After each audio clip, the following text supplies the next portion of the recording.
and live on the BarnBurner TV Network on Zingo TV's channel 250.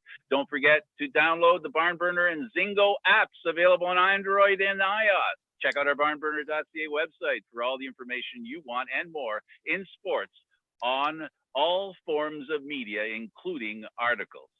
Again, thank you for watching Sports Wrap on the BarnBurner TV Network, brought to you by World Wireless Solutions, and you can check them out at www.worldwidesolutions.com. Joining me now is Hit the Mark Everett Kelly, and we had some technical difficulties on his show this week, and what we're going to do now is, because we became aware soon after we finished the show that a whole portion of the program actually didn't go over air. Mark, it was a fun experience. It was interesting, and I guess considering we're doing something new here, I appreciate the work that we do in getting us on Zoom and, of course, on Zingo channel 250. It's an interesting experience.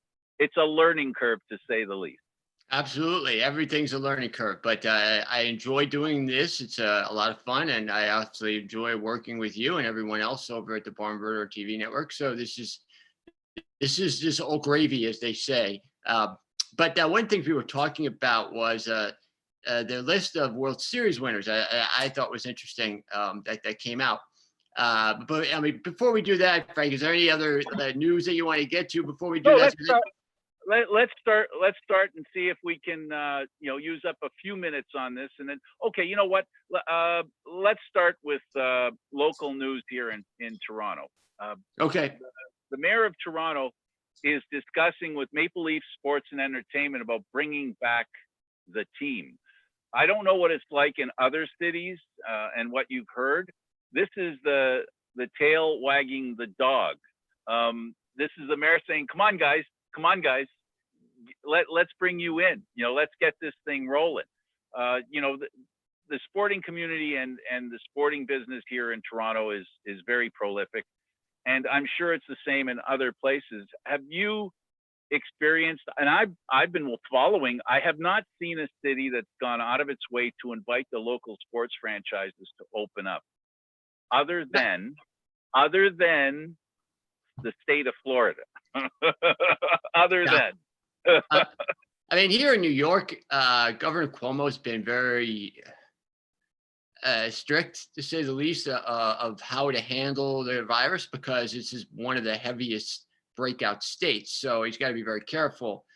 In the city, a mayor that nobody likes, Mayor de Blasio, has been the same way. But de Blasio is such a disaster. It's hard to put your finger on anything he's doing, on why he does it. But as far as Governor Cuomo in New York State, they say at May 15th, some businesses will be able to start reopening and stuff like that. I haven't heard a thing about sports. Yeah, here there's a bit of promotion from our mayor.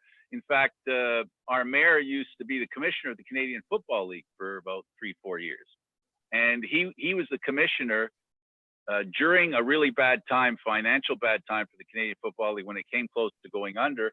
And soon after he left, the American teams came into our league, as you have discussed with me. I know you're aware of. So the mayor of Toronto is well versed in the sporting community and the sporting business, and he understands. And let's be frank, if we can. Let's be frank. Let's be frank, Frank. Let's be frank. The fact is, his roots are in that. So he has a lot of connections. And we know that today in politics, more than in the past, this kind of, I don't want to call it, I don't want to make it heavy-handed kind of, but this conflicted interest in politics is far more prevalent today than it's ever been. And it almost seems like some politicians are not even apologetic about being conflicted. So in that environment, in that great scheme of things, the mayor can go to MLSE and overtly court them, right? Even under these circumstances. In the US, you've got Florida, UFC, and now the WWE, and now UFC because they're in Florida and because they have a friend in the governor's house, they're able to do things that they couldn't do in other states. So it is what it is. The question I have is what it always comes down to. What's your view on the politicians and the relationship they have with, without talking about preference and all that stuff, but where do you think the politicians should lie when it comes to sporting franchise? Look, I think the politicians have one thing that they need to do, and that's serve the people that elected them. And you don't see really any of that going on anymore. It seems that politics is all about their own interests. Here in the States, we have the Senate, where you have the House, and there's the House, and then there's the senators. Okay, and so senators have 6-year terms. In the House, you have 2-year terms each. So they're essentially, in the House, they run for election every 2 years, and it takes away from their ability to work on issues. And then even when they get in, it seems like they use it to get in to make themselves rich, other than what they need to do, which is go into their community and take care of the community. A lot of these politicians go and they live in places outside of the community, so they have no access to the people that they represent. That's where it really has failed us. If I ever ran for something, my fiance tells me I should run it. There's absolutely no way I would ever get involved in politics, because I would be laughed out in 2 seconds. But I think that I would sell myself by saying, hey, you know what?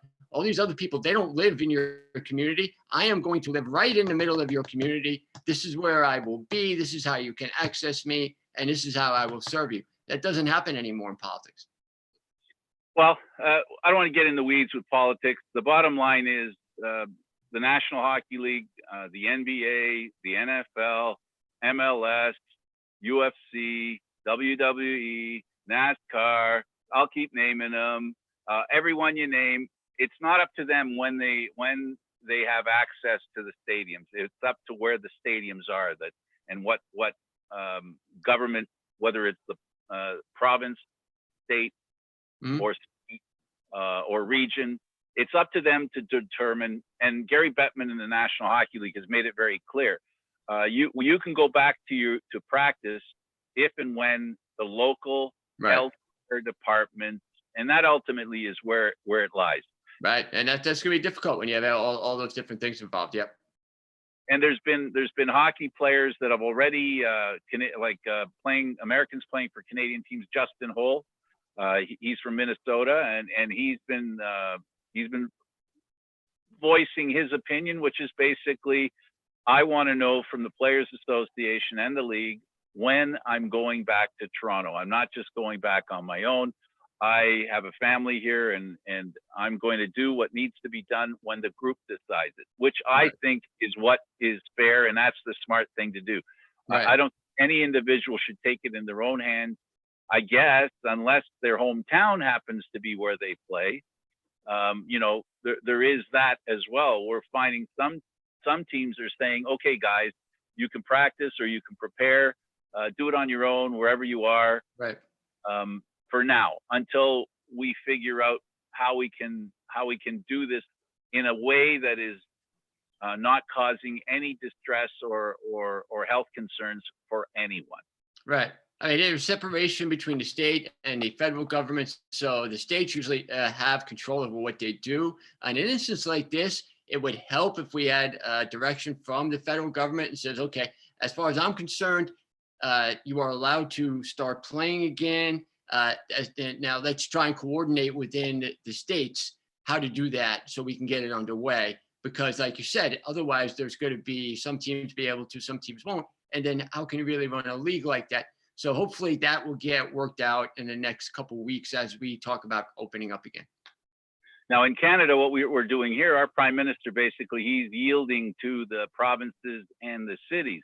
Yeah, same thing with you. Saying, do what you got to do, what they want you to do where you are. Pay attention to what they want.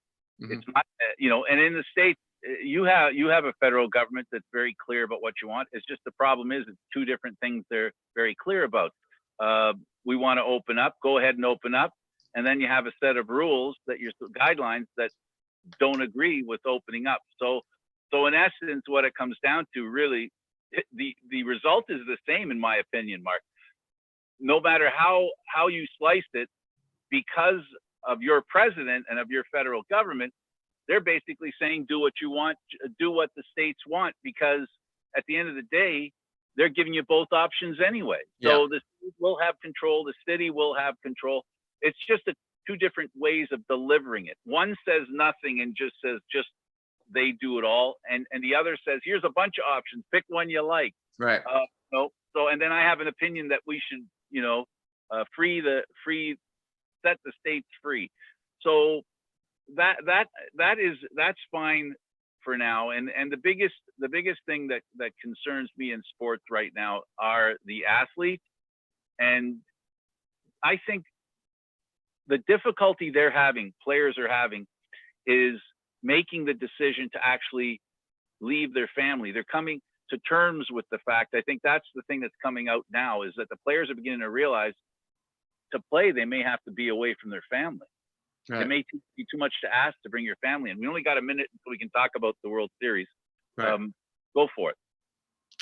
Yeah. Well, like we talked about the other day, the Sports Illustrated, not Sports Illustrated, ESPN came out with a list of 115 top. It was with about 115 World Series in history. So they ranked them 1 to 115, and from worst to best. And the top 10 to me is something worth talking about. But I know we had talked about some of the World Series in the 60s, like the Pirates and Yankees. One that I love is 1960. The Yankees outscored the Pirates 55-27 and lost that series on a home run by Bill Mazeroski in Game 7. That was number 26. Number 27 was the Blue Jays and the Phillies, which of course was another walk-off home run with Joe Carter. But to start the top 10, they have the Yankees and Cardinals in 1926. To me, that was memorable. Being a baseball historian, that was memorable because Grover Cleveland Alexander came on in the 7th inning, struck out Tony Lazzari with the bases loaded to end the threat.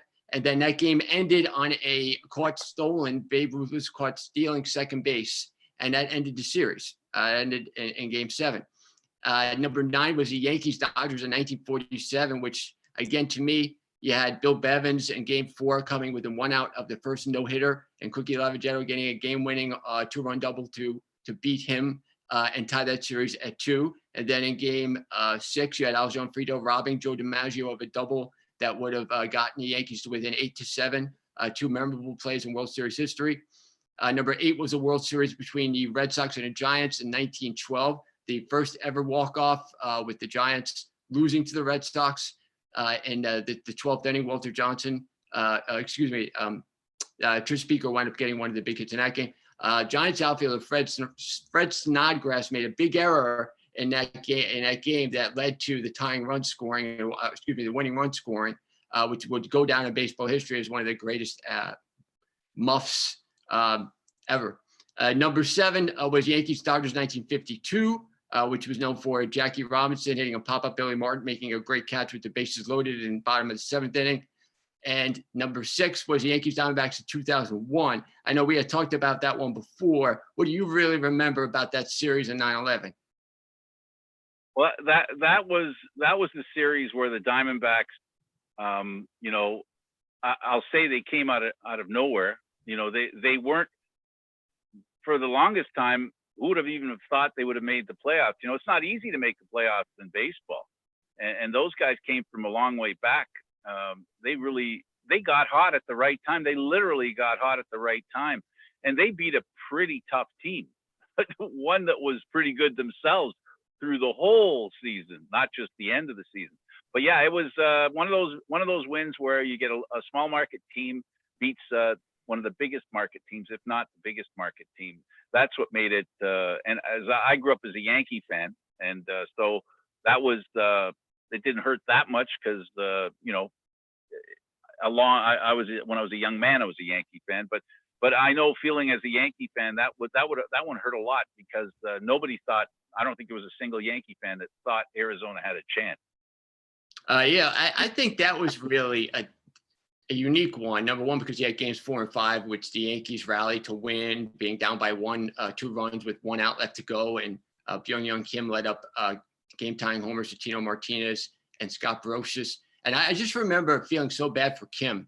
And I remember Mark Grace at one point coming over to him and putting his arm around him, and Kim just sitting there, kneeling down on pitcher's mound with this look on his face.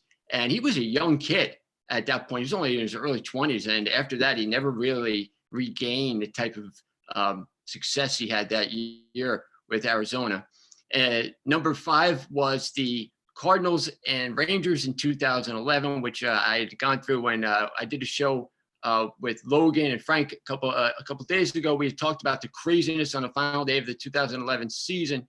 That Cardinal team probably was one of the worst, only like 83 regular season wins, but they caught fire in the postseason.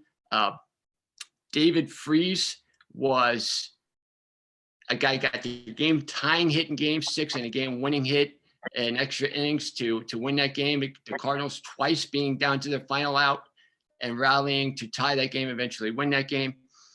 And then that was a very offensive postseason with numbers just being, lit up all over the place, something that you don't really usually see in postseason sports, period, whether it's hockey, baseball, basketball. Usually defense runs and wins. Number 4 was the Mets and Red Sox in 1986. To me, that was special coming from Long Island. What do you remember about that one? Okay, Buckner and the Babe Ruth curse. Number 8, which was the 1912 series between the Giants and the Red Sox. And you mentioned how they lost that series, and then Babe Ruth left to go to the Yankees. And that's why when we talked that day, why this game meant, I think, was so important and a big game, because it rejuvenated, forced a lack of excitation of this curse that the Red Sox have.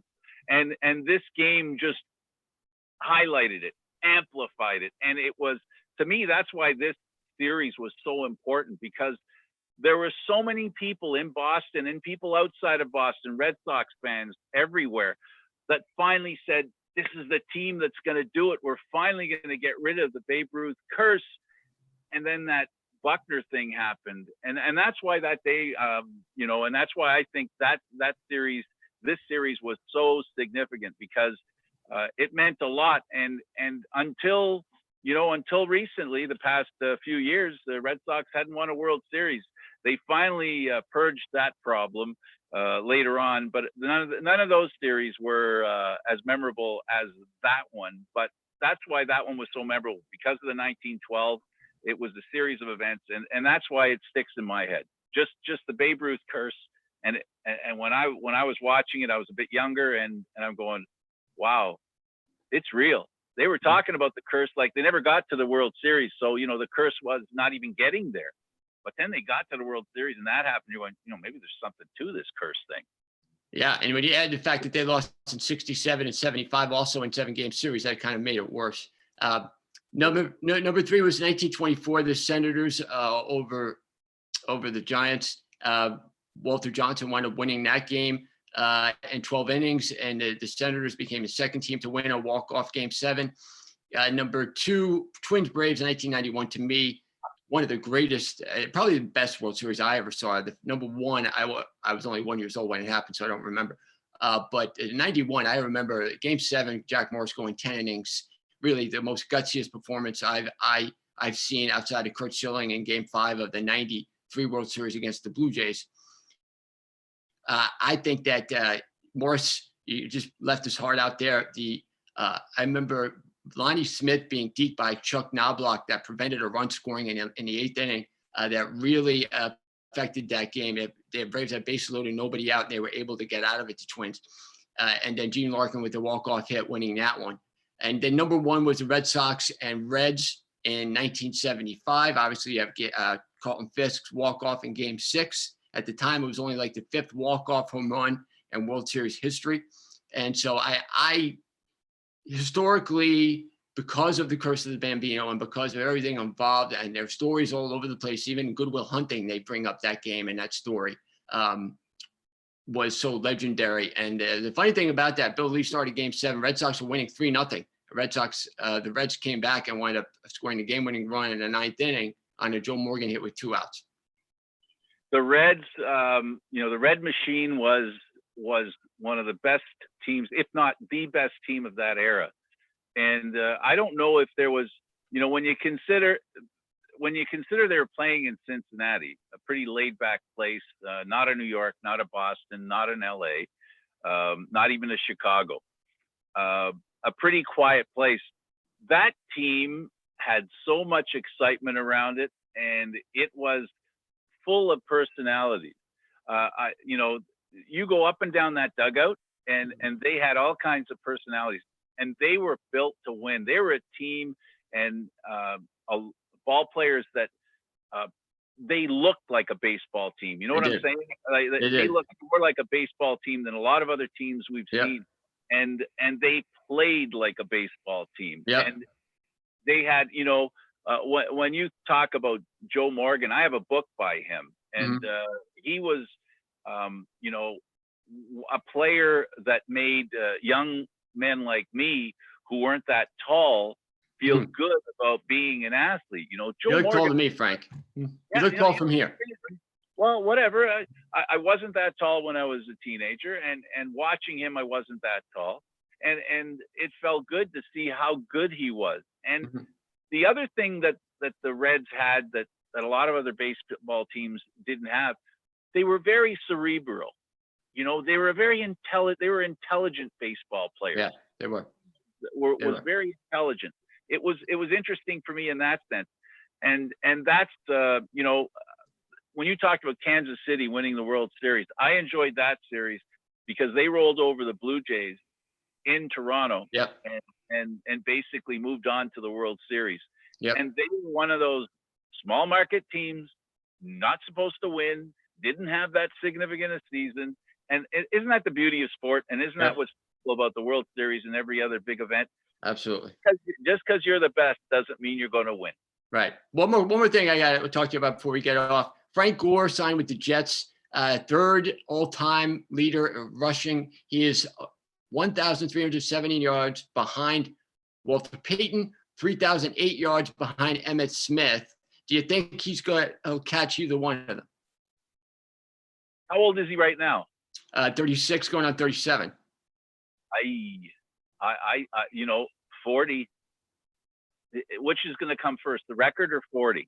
Well, he shouldn't have played the last 4 or 5 years. Running backs usually are done by the age of 30 in the NFL. So him playing right now is even breaking a lot of people didn't think he would play this long. There's a guy that came into the league in 2005 at 22. And, last year he played with the Bills and he had a very good season. He ran for about, 599 yards at age 36. So he's still got some spring in his legs. If he does it, he's going to do it before he's 40. How's that? All right, there you go. And another 3 years, like you said, being a running back, they do wear you. And there is a lot of truth to players who spend a lot of time on the shelf injured, depending on the injury, of course. But because they're not playing, he's got a body of maybe a 32-year-old, a 31-year-old, because of how far he went into being laid off. So yeah, it's going to be interesting if he breaks that record at that age. He's going to be an icon just because of the age he's at. That's something our size and my age will be very happy for. Thank you, Mark. Thank you, Frank. Great talking to you. Obviously great. On Mondays at 12:30 Eastern time, you can follow Mark and on Hitting the Mark. I'm Candid Frank. Thank you for watching Sports Wrap. You can download the app, BarnBurner and Zingo apps. We're on channel 250. Don't forget to also check barnburner.ca, where you can check out all the stuff you want in sports, including articles. And I want to again thank Eduardo Harari, and of course, check out his company at www.worldwirelesssolutions. Thank you for tuning in, everybody. We'll see you tomorrow, same time, same rock and roll station.